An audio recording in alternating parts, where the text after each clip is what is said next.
Hello and welcome back to Blame Theory, the podcast where we take a seriously playful look at the ideas that have shaped our minds and our world to ask how have we ended up here and whom or what can we blame. Our focus once again is on liberalism, and that will be the main focus of the podcast going forward over a number of episodes. And today we'll be exploring some of the blame narratives that have taken hold around liberalism, the things for which it is blamed, and the different parties, both from the right and the left, that have sort of laid certain, ostensibly unfortunate developments at the feet of liberalism or liberals or liberal theorists. So we'll be digging into all of that. But first, I wanted to revisit something we talked about on the regular podcast the other day, which is the debate around the arrest of Mahmoud Khalil, an organizer of pro-Palestine activism at Columbia University.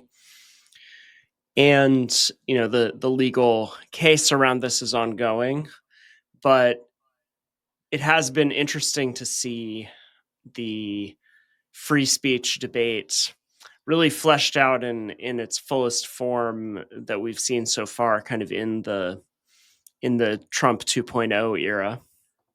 And this sort of pans out to a larger question I've had over the years, which is there are a lot of people, including people, Ashley, you and I have interacted with plenty and have sort of, learned things from, even if we don't agree with them fully, who describe themselves as post-liberals, right? And we can kind of get into them as one source of these kind of blame narratives around liberalism. But first, I just wanted to note something that I'm curious if you've noticed as well, which is that, for much of the past, let's say 8 or so years, since the first Trump era in particular, there's been this rise of post-liberals. But weirdly, what I've noticed is that, or I would say this is weird, a lot of these post-liberals who say, the liberal ideal of unlimited freedom is harmful, it's corroded, social cohesion and community, and what we need, the post-liberal argument is a kind of return to constraints, right? Various kinds of constraints. But something I've noticed that's kind of paradoxical is for a long time, these people often would also present themselves as free speech maximalists. Now, clearly, in any kind of historical account, we'd have to understand free speech in the current sense as a essentially liberal value, a sort of foundational one that's deeply tied to the history of liberalism, both as a theory and a sort of political practice. And so, one way of thinking about this is, well, these are people who wanted to make arguments that seemed, out of step with the mainstream, and therefore it required them to present themselves as, or to demand, free speech protections, because otherwise their arguments would be subject to all kinds of stigma and potentially, and so there's sort of a strategic way in which it made sense. But I'm curious, have you encountered any attempts to kind of resolve this? And also I'm just curious, have you noticed this contradiction as well, and what do you make of it? Well, yeah, that was part of the reason that I was so interested to kind of hear more about post-liberalism, because I have I have not looked into movements that explicitly identify themselves positively with post-liberalism as much as I should have. For me, post-liberalism was emerged as a kind of a movement unaware of itself, a kind of an outgrowth of economic neoliberalism, which needed to destroy a huge portion of the classical liberal project in order to do what it needed to do, like in the developing world, and to create new kinds of subjects that wouldn't make mistakes that ostensibly led the economy astray. A kind of a deep disregard for human freedom as a distortion on the market, represented in economics by like welfare economics and the proliferation of all of these, like, which is like neoliberal, right? But I see it as post-liberal, this proliferation of all of these market failures, which are really not all of them, but a lot of them are like, well, this system would be fine, but for your information weakness and this, and this is like this huge, and in fact, like neoliberals proper kind of hated this proliferation of a discoursive market failure.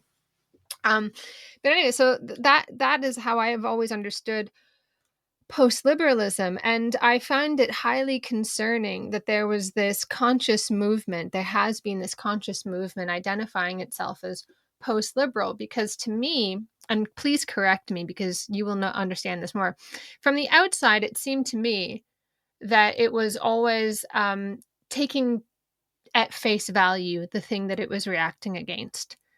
And MAGA communism, which is kind of like a very obscure example, but this is sort of a leftist example of this, where has kind of is very seems very anti-liberal, because he takes for granted an anti-enlightenment, because he takes at face value what like identity politics seemed to be, which was like an expression of the Enlightenment sense of anything goes, right? Or the Enlightenment sense of doubting everything, and that taken to its logical conclusion being a kind of relativism where anything goes. And he kind of wants to reject that.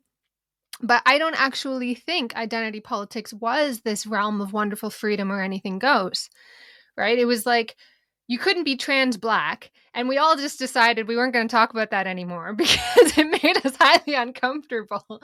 It was like, well, then why can't you be? And I actually saw like a few of these conversations. So funny how that conversation never went anywhere, because I remember watching online where people were like, well, honestly, guys, like, why can't you be trans race? And it was like, because race is biological, but gender is cultural or whatever, which is okay. Gender might be cultural, but having to then bring in biological race to prove that is an incredible step back.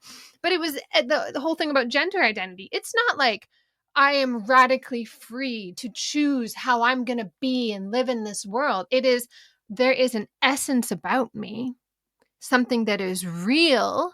I am born this way, and that is why I am free. So it's not about a radical freedom. It's a kind of essence. And in that sense, I keep saying like both the left and the right owe more to Heidegger than to anyone else.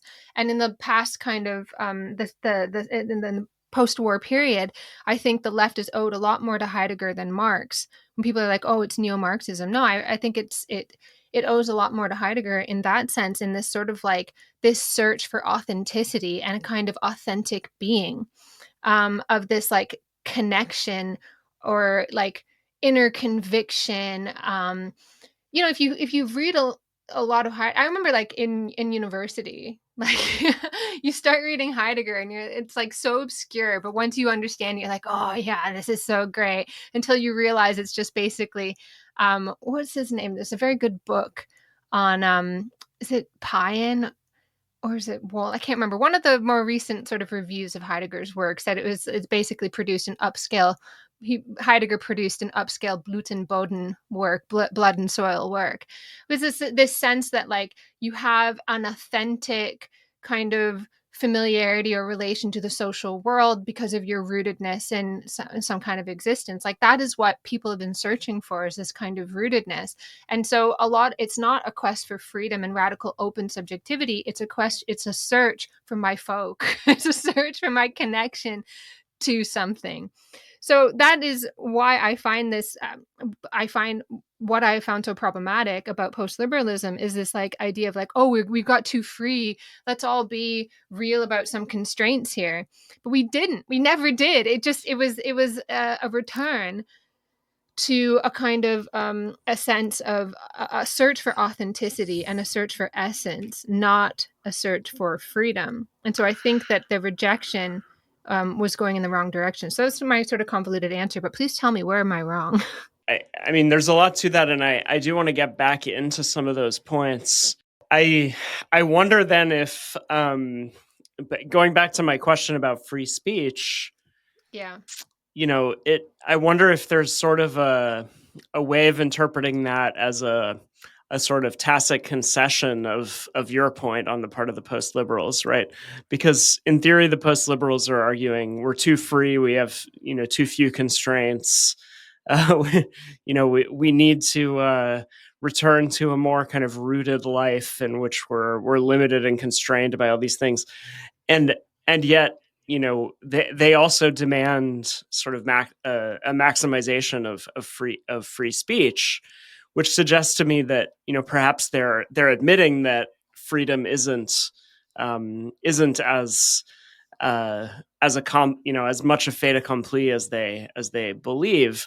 Now, I think the way that some of these people would accept this is to say something like, well, liberalism, because, and I'm curious what I'm going to try to kind of steelman their position, right? Yeah. I think their position is something like, well, liberalism, by kind of cutting us loose from all of these traditions and constraints, constraints upon individual choice. I'm quoting there from Patrick Deneen's Why Liberalism Failed. Also quoting from Deneen here, the loosening of social bonds in nearly every aspect of life. I, I think what they might say is something to the effect of, well, liberalism produced this kind of loosening and unconstraining, and then it had to kind of overcompensate for that, and thereby created this managerial regime that constrains us in all sorts of artificial. And this would kind of go back to your Heideggerian point, right? That the problem with this managerial regime that we live under today, at least before the heroic efforts of Doge, to abolish the managerial state, that this managerial regime, the problem with it is not that it constrains us, but that the constraints it's creating are inauthentic to some kind of truer and more rooted form of human life. So in other words, I think, and I'm not sure how steelman this is, because I'm sort of introducing your critique of Heideggerian, the sort of Heideggerian unconscious of our shared ways of thinking on both right and left, to say, they sort of concede that, okay, we don't actually live in such a free or unconstrained society, and the thing the society they're criticizing is not actually defined by this total achievement of freedom. The problem with it is that the forms of unfreedom are inauthentic, right? That because they come from this kind of abstract bureaucratic imposition, right, of the centralized state. And so what we need are these kind of constraints that I suppose just kind of grow out of the soil and sort of Right. constrain us in a more in a sort of cozier embrace. We need instead of the managerial state, we need a set of kind um, of constraints that we somehow recognize our own authentic being in, or something like that. So I mean, this is I was attempting to steelman, although perhaps there I devolved into caricature, because I think your point about the Heideggerian assumptions behind all of this was so astute. But I'm so that might be how they think of it. Like they're not saying, okay, we're actually too free. What they're saying is, we did get too free, and then there was kind of this overcompensation through managerialism, and then that and then the problem with that is that the constraints that it creates are inauthentic to our actual way of life, or something like that. And I, I if we take out the Heideggerian aspect, I suppose there's parts of that argument that I might accept, or that I might think are true, and maybe you would as well. But I'm curious what you make of that articulation of the idea. Yeah, I mean, so that's so interesting how I mentioned in the first podcast that I wind up agreeing with a lot of these people. But it's funny how it happens that you come from completely different perspectives and wind up at the same conclusion, which is slightly worrying.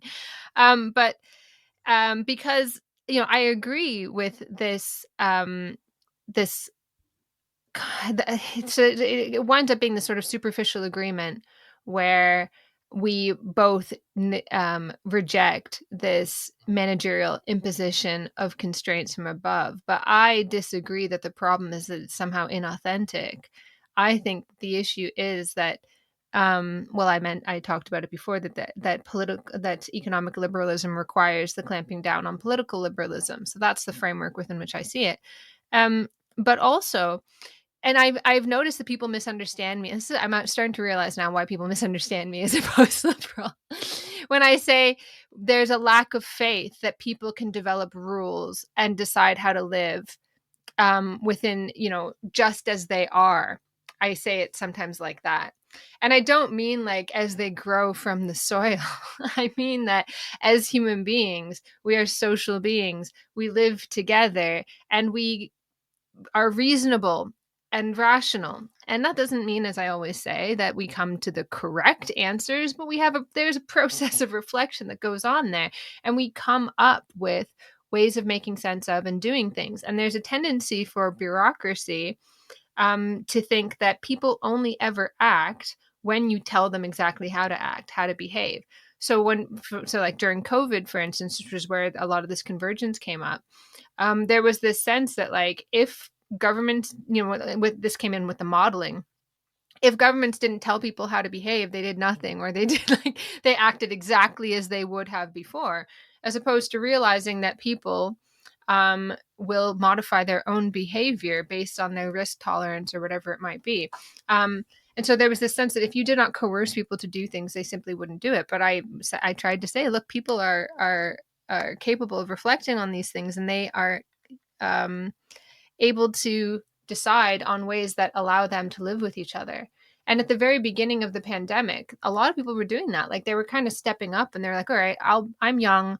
I probably would not get that sick. I'll get groceries for old people, and I'll do what I can do to kind of like sort this out. And it was this sort of organic way of doing things. But that's not like better because it's authentic. It's more that that's kind of what people do in a society as we try to find ways to live together. We generally don't like killing each other. It's pretty hard to get people to directly kill each other. We generally like to kind of live among other humans and find way, and all of human history is a history of society and culture developing to find ways where we can do that. And of course all of that is built on an economic base which determines things in particular ways, or constrains what we're capable of doing in particular ways. Yeah, it's interesting with regard to COVID that something I often see people say when you point out, basically the Swedish example where they, pretty much followed the pre 2020 pandemic guidance, which was informed by a concern about civil liberties and, not wanting to do sort of obviously authoritarian things like, forcibly locking people in their homes indefinitely.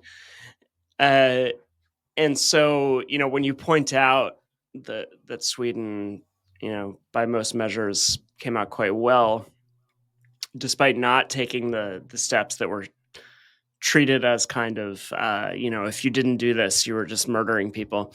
And people say, well, aha, but people in Sweden did reduce their activities. They did, stay home more and stuff like that. And it's like, well, yeah, exactly.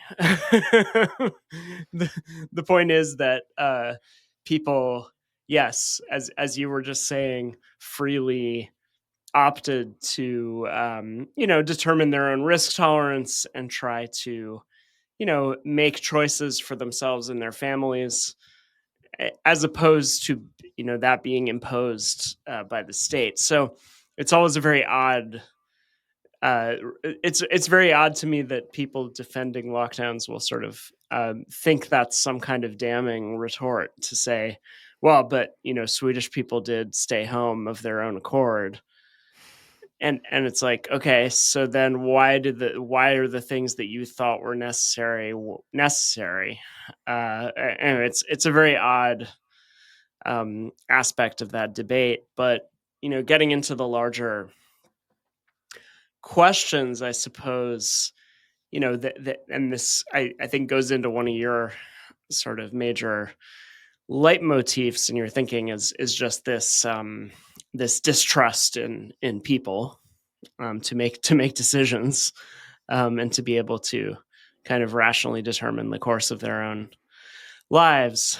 And so, clearly the kind of coercive top-down management that we saw in that period um, was a reflection of that. Now, getting into the point about speech, there's clearly a kind of regime of information control that's informed by a similar distrust of people. And so getting back to the point about the post liberals, they I think frame the problem, so they see both too much freedom and too much constraint or control, in liberalism as it currently exists. And arguably, I think you could say there's a sense in which that's true. Like, I think there's a version of that I might agree with. But I'm curious what, just riffing a bit more on this, what your further thoughts are.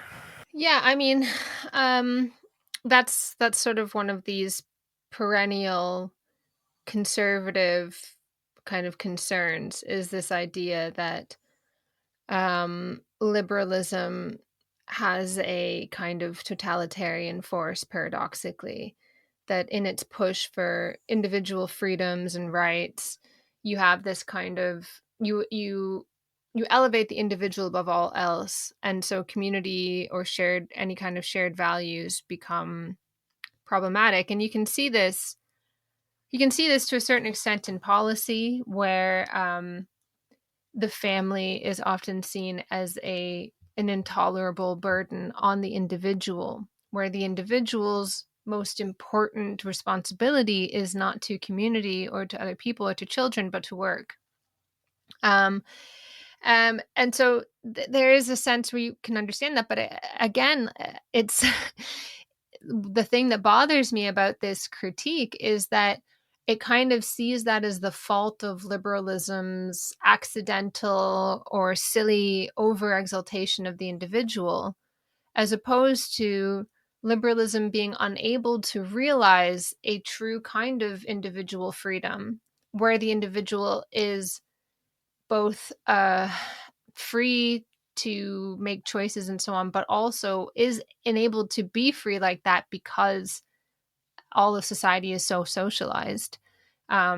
Because you are so embedded in society, you become freer as an individual. They miss out that whole dialectic, and instead they have this sort of sense of like, oh, the individual is too free. We put too much emphasis on this, and therefore we don't care about families and da da da. And they don't recognize the way that capital enacts on that and becomes a limitation on liberalism's ability to realize itself. Um, but my understanding of the individual is not like, oh, the individual becomes too free, therefore we need more constraints, or the policymakers are emphasizing too much the individual at the expense of the family. My view is that, well, I've just said it really, that you are not free to kind of make the choices that you would otherwise make if you were not always constrained by the threat of starvation. And the powers that be want you to always be thinking about the bottom line. They want you to think less and less about your family and your children and that sort of thing, because you need to be mobile. You need to go where the work is, and community and all of that acts as a burden on you. Um, but I would want to give more of a sense of like what I think is a fuller understanding of the individual and its relationship to society, which is that we are more free now, and this is a good thing, as individuals, because we are so socialized, because we are so much more embedded in society. And I mean, it might be a very trite point to people who know what I'm talking about, but for people who don't know what I'm talking about, like, if you are living in some traditional community, you're where you're cut off from more of humanity, you could spend an enormous part of your day just like pounding millet or grain, or like completely and totally absorbed in the activity of the community. And people who get very nostalgic about this sort of thing go, oh, that's wonderful, that's so authentic. But you're not really free as an individual. I am much freer because I buy my bread from a friggin' supermarket and it takes me like 12 seconds to eat it, like buy it, eat it. That gives me so much more freedom, because I am, because I am connected to the people who grow the grain and ultimately sort of run the bread factory or whatever. All these people, they're all connected in this incredible socialization of production.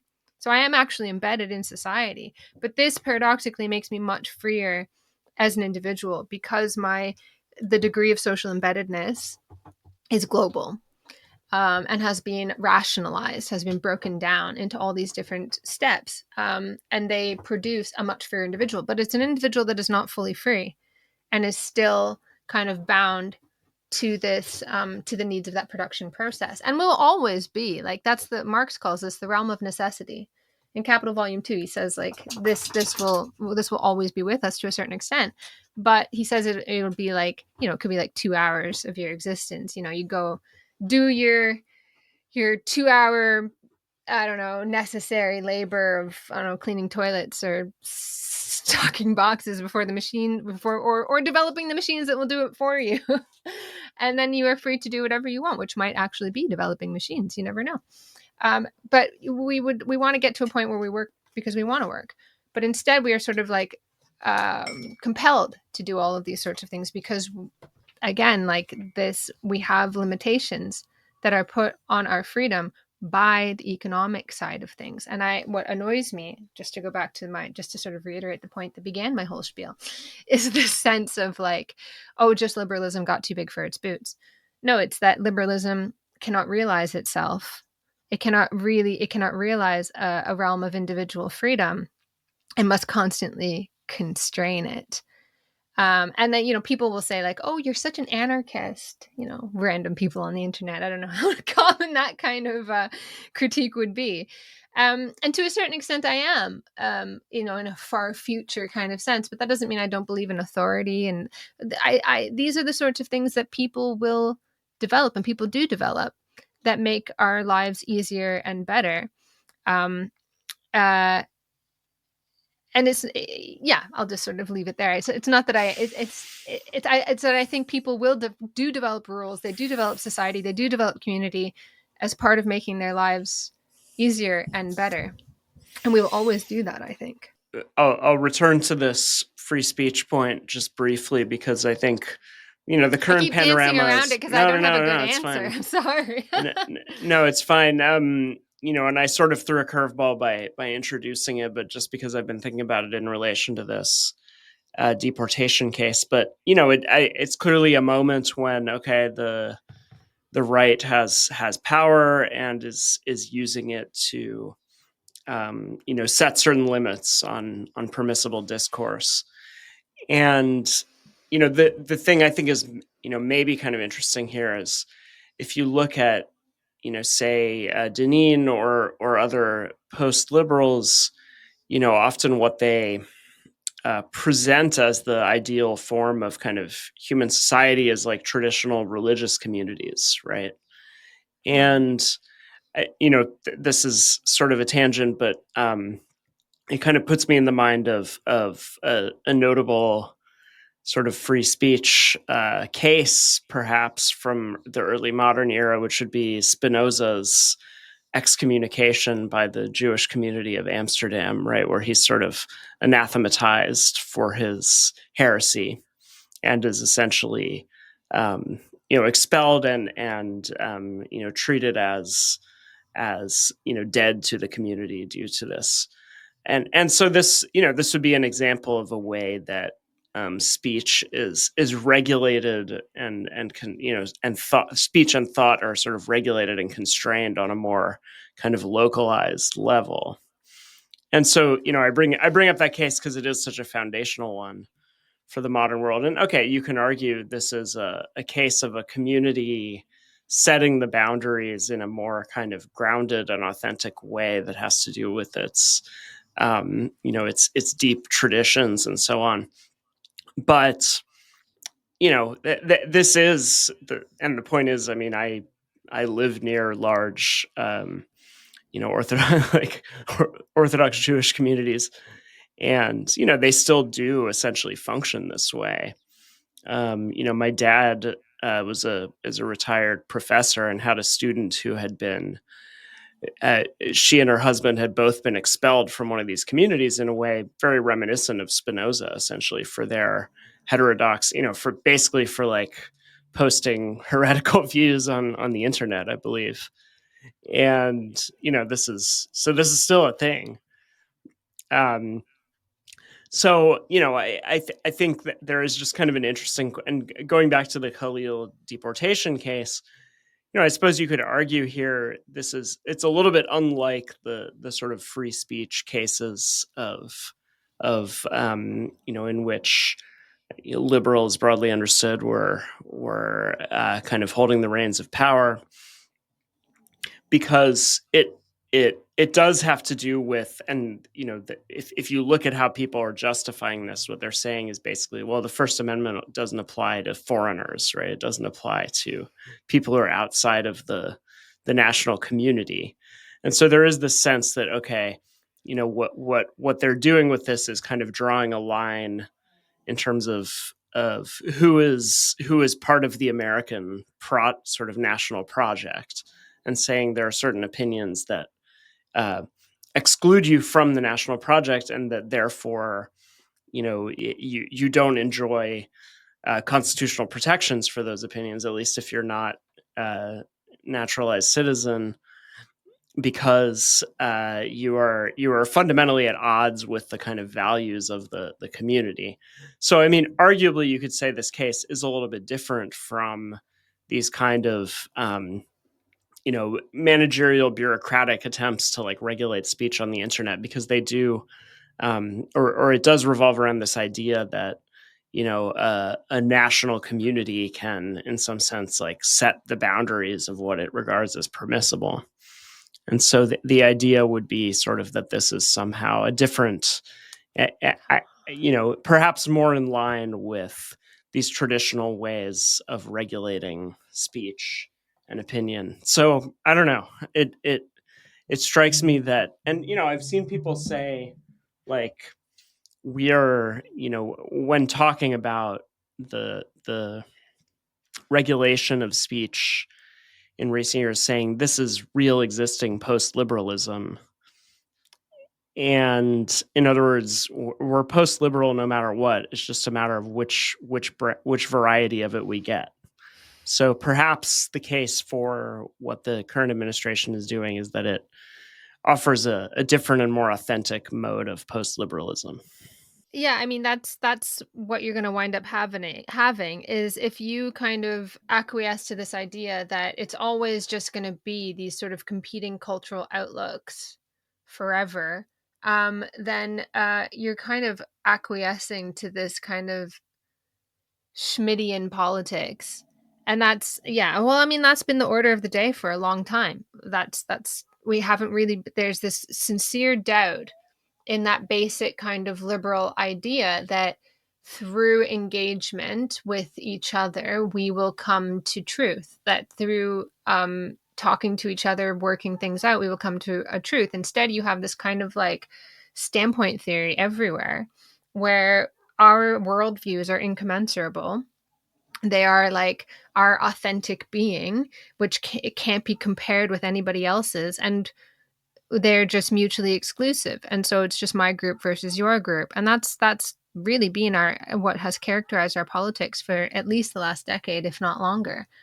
Um, but I think it's a shame. And you mentioned earlier that people were talking about like these traditional religious communities as this ideal kind of the way that speech was limited within those communities is a kind of ideal restriction on speech because it kind of authentically grows out of the community, if I got that right. And to be fair, I don't think I've heard them explicitly say this, but Mm-hmm. they will, wax lyrical about these communities, and then whatever, a few days later, wax lyrical about the First Amendment and free speech. And it's like, okay, well, we know from, I mean, I gave the Spinoza example, but we know from plenty of examples in the historical record that like these are not these are not communities that have their own version of the First Amendment, right? They're communities that strictly regulate the range of permissible thought and opinion.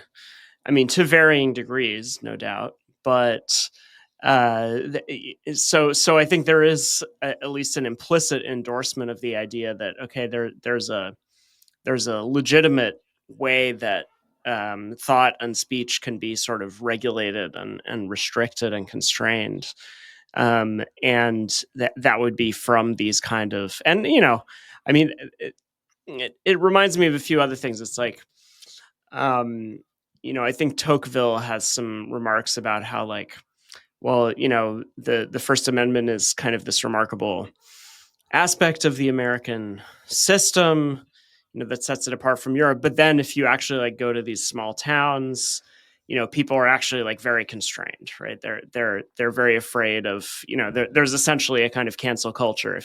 If you go to a small American town, people are very afraid of speaking their minds. So there is this kind of regulation, right, that takes place. And I think Tocqueville is more pointing this out as like an ambiguity of the American culture. But I think it illustrates this point as well that and perhaps a certain kind of post-liberal reading of Tocqueville might be, well, that's what we would want, right? The state to not play a role in policing people's views, but local communities and churches and so on to, to in fact perform that role, right? That would be a preferable arrangement. So, I mean, again, I haven't heard anybody articulate all of this all that clearly, but it strikes me that perhaps that's the logic, and I think it would kind of tie into your anti-Heideggerian critique in some sense. Yeah, I mean, that's kind of tricky because to a certain extent, this is just what society does.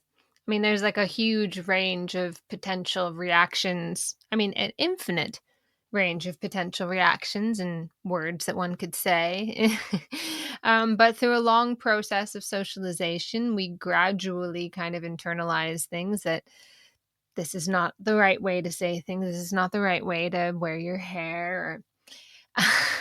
And through kind of social sanction, you learn that your place in the world, and that's just socialization. That's just literally it. And there's no being human outside of that either. Like even things that I always say, like in studies of feral children, so-called feral children, there's people think like you get these like crazy books that take this to its absolute insane conclusion. Like one of my favorites, because it's such a good example of a bad idea, is Bulent Somai's Beyond Family, where he's like, oh, even language is like an oppression of the freedom of the child. Like even language is, but from these studies of children, it's not, you don't even bring food to your face, you bring your face to the food. Like even the most basic things, it's all social. And how communities traditionally tried to make sense of that socialization was through God. right? Like you have like the 10 commandments or whatever, and you have this sort of like people projected their own authority and their own sense of what allowed them to live together, however horribly, because like societies aren't all good, however like goodly, however well or badly, they projected that onto God. And then those kinds of forms of being and existing with each other had tended to sort of ossify, and it made it more difficult. And what we did with liberalism is we brought that book down to earth and we opened it for everybody.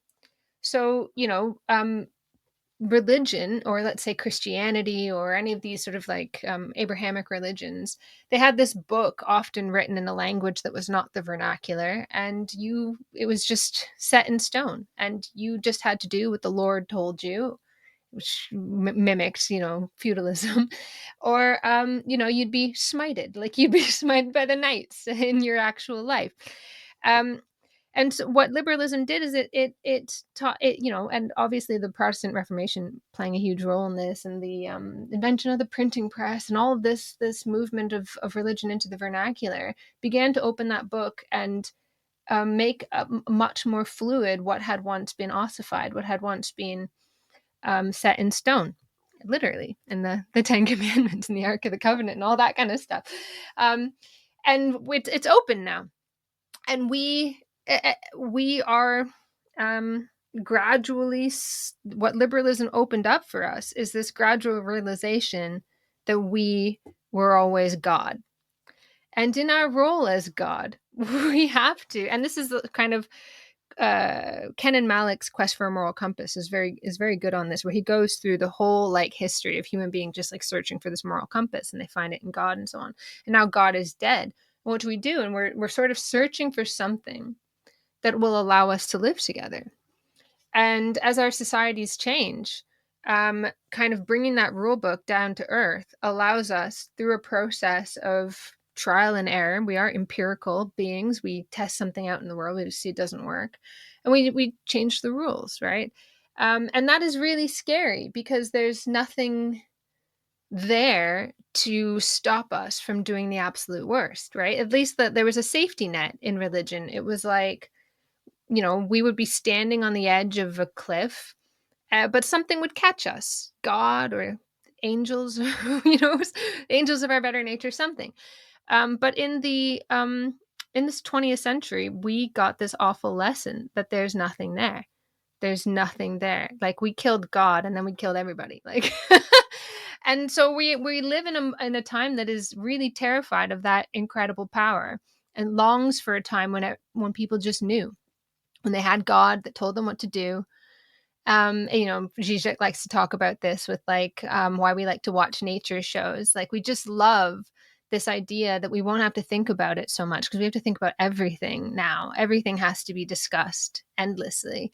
And it's like, wow, look at the animals. They just fall upon the world and eat it up. They just, Zizek likes to quote this line from some semiotics text whose author I don't remember, but it's a lovely line, and it's something like, man is an animal sick with language, and know how he longs for a cure. But we can't. There's no cure for it. That is our human condition, and this desire to kind of go back to something, to go back to some kind of certainty, is a denial of the enormous progress that we have made in bringing that rule book down to life, and the necessity of us doing as we're doing right now, kind of saying this is not allowing us to live together. Getting mad at people for their ideas and their viewpoints and deporting them and kicking them out of society. We don't like this. It's causing a lot of problems.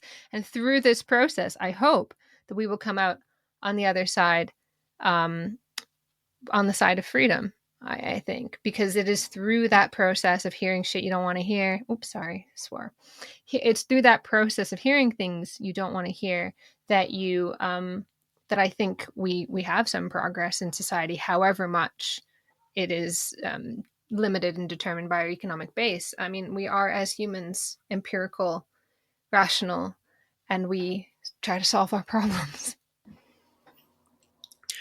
Once again, I appreciate your optimism as always. So let's just get into this blame question.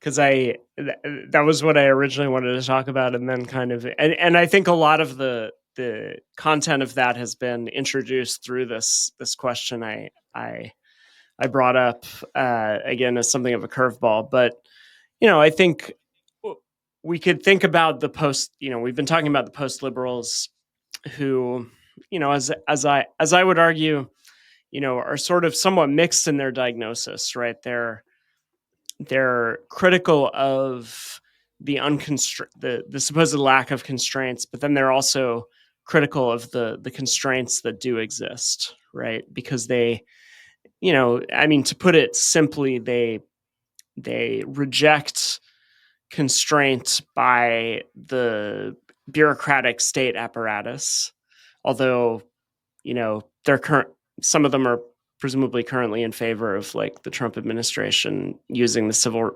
rights law to crack down on things at universities. So that might also be more flexible. But they're critical of the exercise of constraint on the part of essentially the state, and see a healthier mode of constraint coming from smaller, ostensibly more sort of organic institutional entities, from the family to the church to the kind of local community.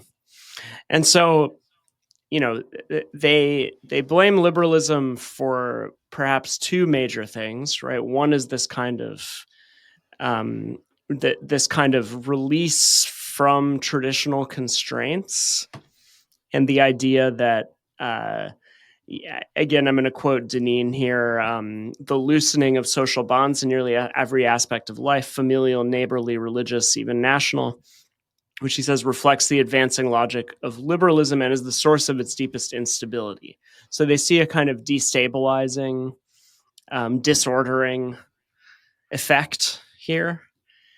And then, I think another, and, perhaps this is why people like you and me, who are sort of at least, ostensibly coming up through the left, in some form, found at least some point of dialogue with the post liberals, is that they're the first, major, at least American conservative strain in some time to have, uh, critiqued market logic, right, and have sort of, and to have seen the effects of the market as one with the effects of kind of cultural and social liberalism, right?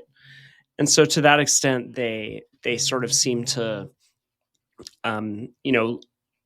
accept some of the kind of left critiques of liberalism that we've seen, which I think we'll get into at some point. But in effect, what they argue is that the markets, it sort of individuates us, and it's interesting to hear you brought up this point about how the market market relations socialize and embed us socially, but I think what they're concerned about is that it makes us into these kind of calculating monads, the sort of homo economicus, and that this is for them tied to this broader effect of kind of corroding bonds. And there are aspects of this that sound resonant with certain sort of left critiques, in terms of, I'm thinking here of like Polanyi's The Great Transformation, where there's kind of this account of the market as this institution that cuts us off from a certain kind of embeddedness and makes us into these kind of abstract calculating individuals who relate to other individuals, purely as kind of, as kind of, operatives of the market, and, kind of commodifies our existence in various ways. I mean, I think here of like the sort of similar critiques you'll hear from the post-liberal right and the left on like, the culture of dating apps and the way that it sort of commodifies romantic relations. So, I think these are this kind of, again, sort of introduction of a kind of abstract calculating logic into human relations. But then interestingly, and a further element of it is this concern about a kind of unconstrained hedonism, right? That the problem is that we're too our ability to fulfill our desires is too great, right? That again, this is another kind of constraint that's brought up. The liberalism, you know, uh, it's this. I suppose you brought up Zizek before. It's the superego injunction to enjoy, right? That Mm. liberalism asks us to enjoy fully. And I mean, this is not the Zizek. This is what I'm trying to characterize here as the post-liberal account. I think the Zizekian sort of Lacanian account would be somewhat different, but in part because it's premised on this kind of psychoanalytic idea of the impossibility of enjoyment, that enjoyment is precisely, and strictly impossible. I don't think that's the post-liberal critique, right? The post-liberal critique is that enjoyment is actually, what we're being offered and what is being realized, and that's bad because it is kind of turning us into these louche, sort of hedonistic, sort of disordered subjects. And so, and so there is that kind of interesting, simultaneous critique of our being sort of too abstracted, too kind of rationalized, but at the same time being too hedonistic and too kind of, connected to our base instincts. And so these are just I guess this is just a rough characterization of the kind of blame narrative that the post-liberal account, I think, introduces against liberalism, and sort of introduces against the liberalisms of the right and the left, right? That it refers to both right and left liberalism. And usually the argument is sort of that right liberalism is where you get the kind of universalization of market logic, the sort of homo economicus, whereas left liberalism is where you get the kind of the hedonization of the subjects, the conversion of the subject into this kind of disordered slave of base desires, and also this kind of pursuer of pleasure above all else. So and that the social liberalization just follows this logic of the kind of again in this account of the turn towards a kind of desire for constant fulfillment of one's sort of baser pleasure seeking instincts.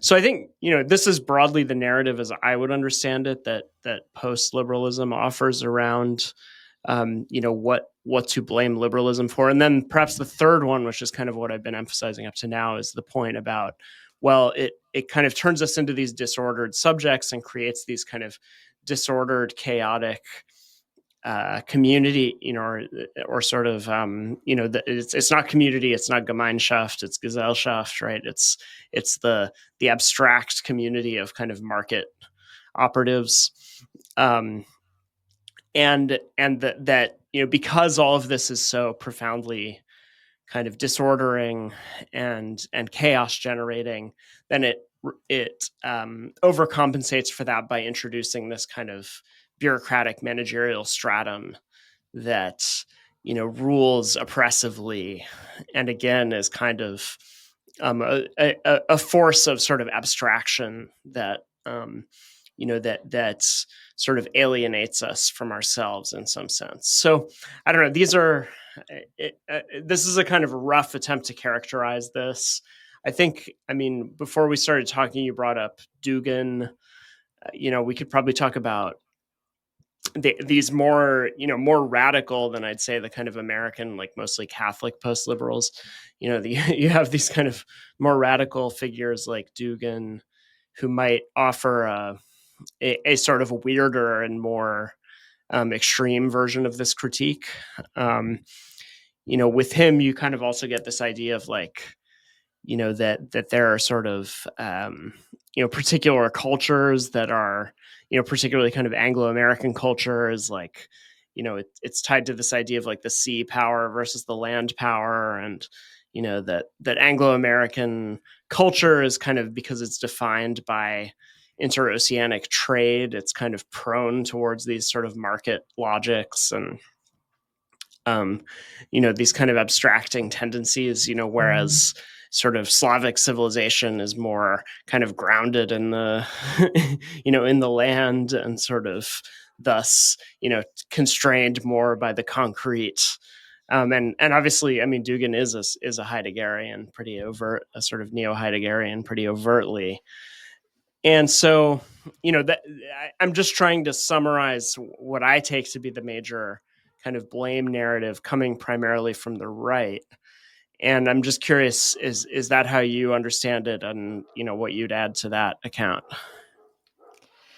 Yeah, I suppose I would add to that this and where Dugan kind of fits into this in many ways, but also in this sense is this idea, did you touch on it? Of the fact that liberalism destroys culture, destroys like this specialness associated with particular cultures, which is a critique that goes back obviously to the romantic reaction to the Enlightenment.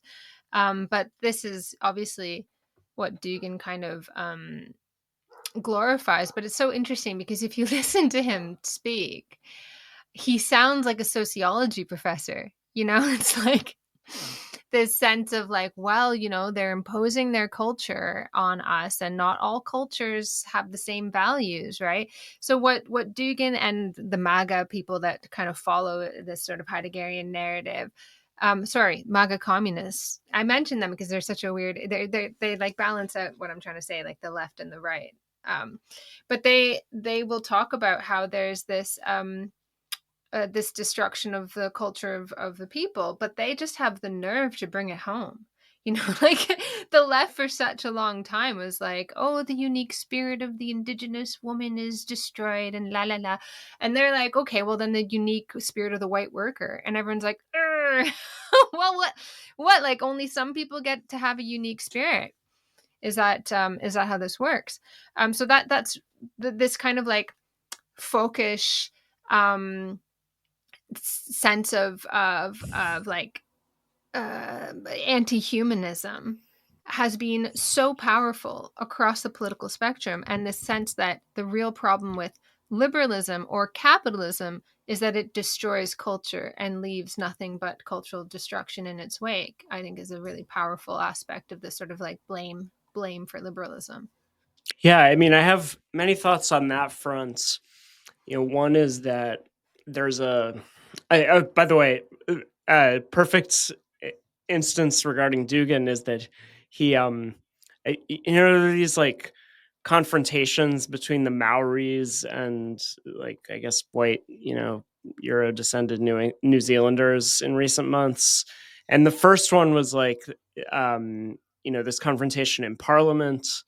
And then the second one that I saw was actually like more striking, because it was actually these Maoris protesting a pride, like an LGBT pride parade of some sort.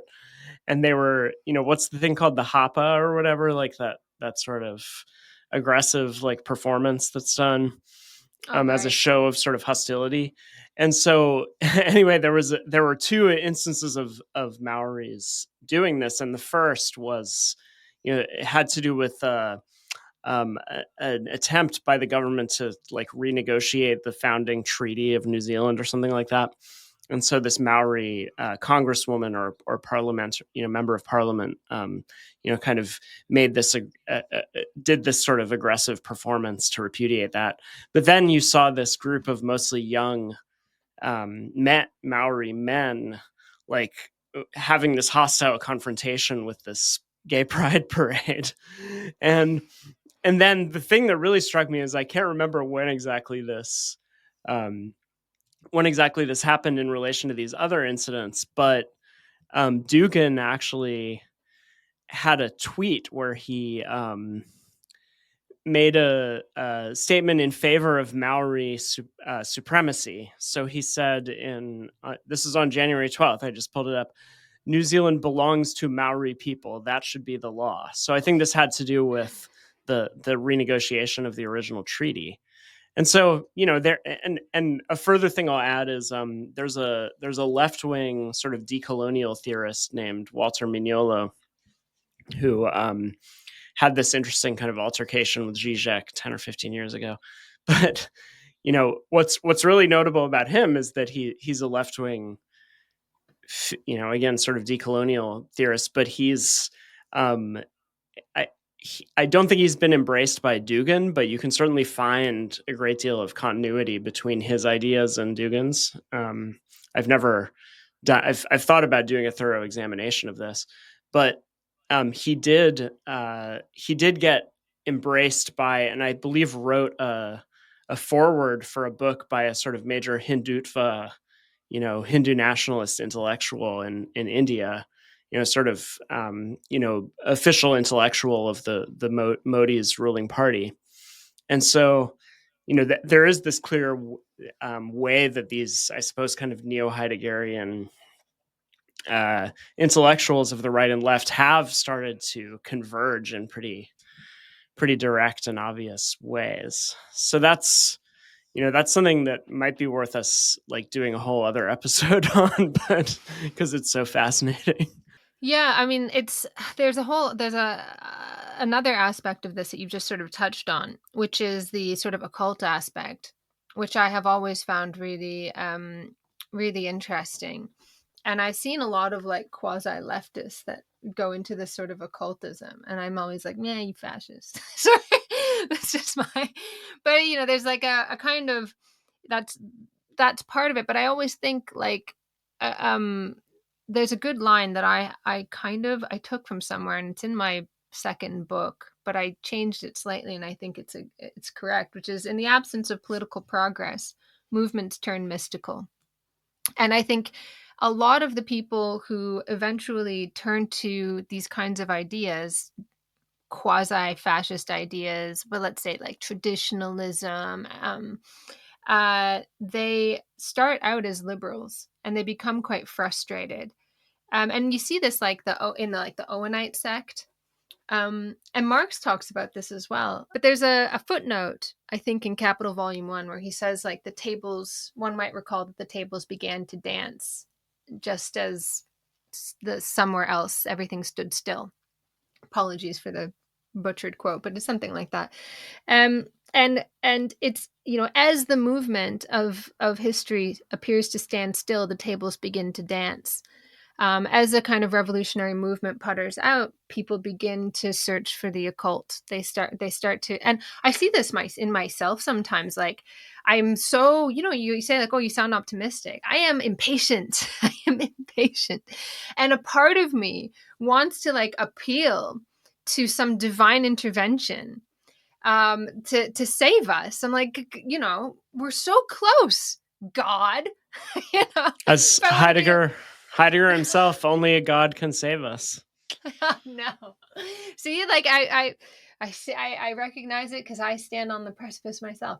No, that no, or like I always had, since I was a kid, I always had this like weirdly, I was raised Catholic, but I always had this weirdly like Hegelian idea of religion because I read the Bible. I got not the whole Bible. I read big portions of the first.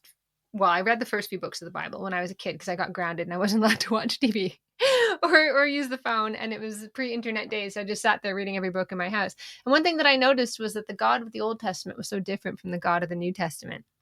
And I explain this in my little childish brain, that it's because like we are all part of God, and all this wisdom comes to, we all join together and we all sort of unfold, and the wisdom of humanity unfolds in God. That was my understanding of it. And I feel like there's a part of that in me still to this day, where I have this weird, after reading Hegel, it's like now tattooed in my brain, where I have this sense of like we are God unfolding and matter and everything coming to know ourselves. And so this leads me sometimes down that path if I become excessively um excessively pessimistic. I start reaching for the occult, and I my knowledge of fascism immunizes me from this. But a huge part of these kinds of these anti-liberal movements is this rejection of liberalism's erasure of tradition and religion, and a desire for a connection to tradition through religion. And at one point I had a very good understanding of why it's always Hinduism. But I don't think I have a good explanation for why that is, why the traditionalists tend to be so obsessed with Hinduism. But it's the same thing, like in the traditionalists that Dugan was a part of. Obviously, it's the same thing in Nazism with the swastika.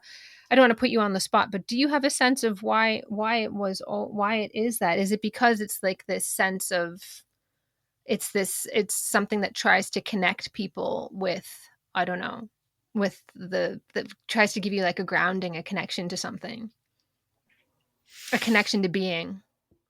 Yeah. I mean, it's a good question. I don't necessarily have a good answer. I think, I mean, it's interesting that these, then there's like René Guénon turning to Islam, right? So it's interesting that these figures who are on some level sort of arch, like, they believe you need to be kind of grounded in your own culture, but then they actually find that elsewhere. Like they find that in an exotic place. So that's an interesting phenomenon as well. Well, it's interesting. Like, did you know that one of the first people to bring mindfulness meditation to the United States was a former Nazi?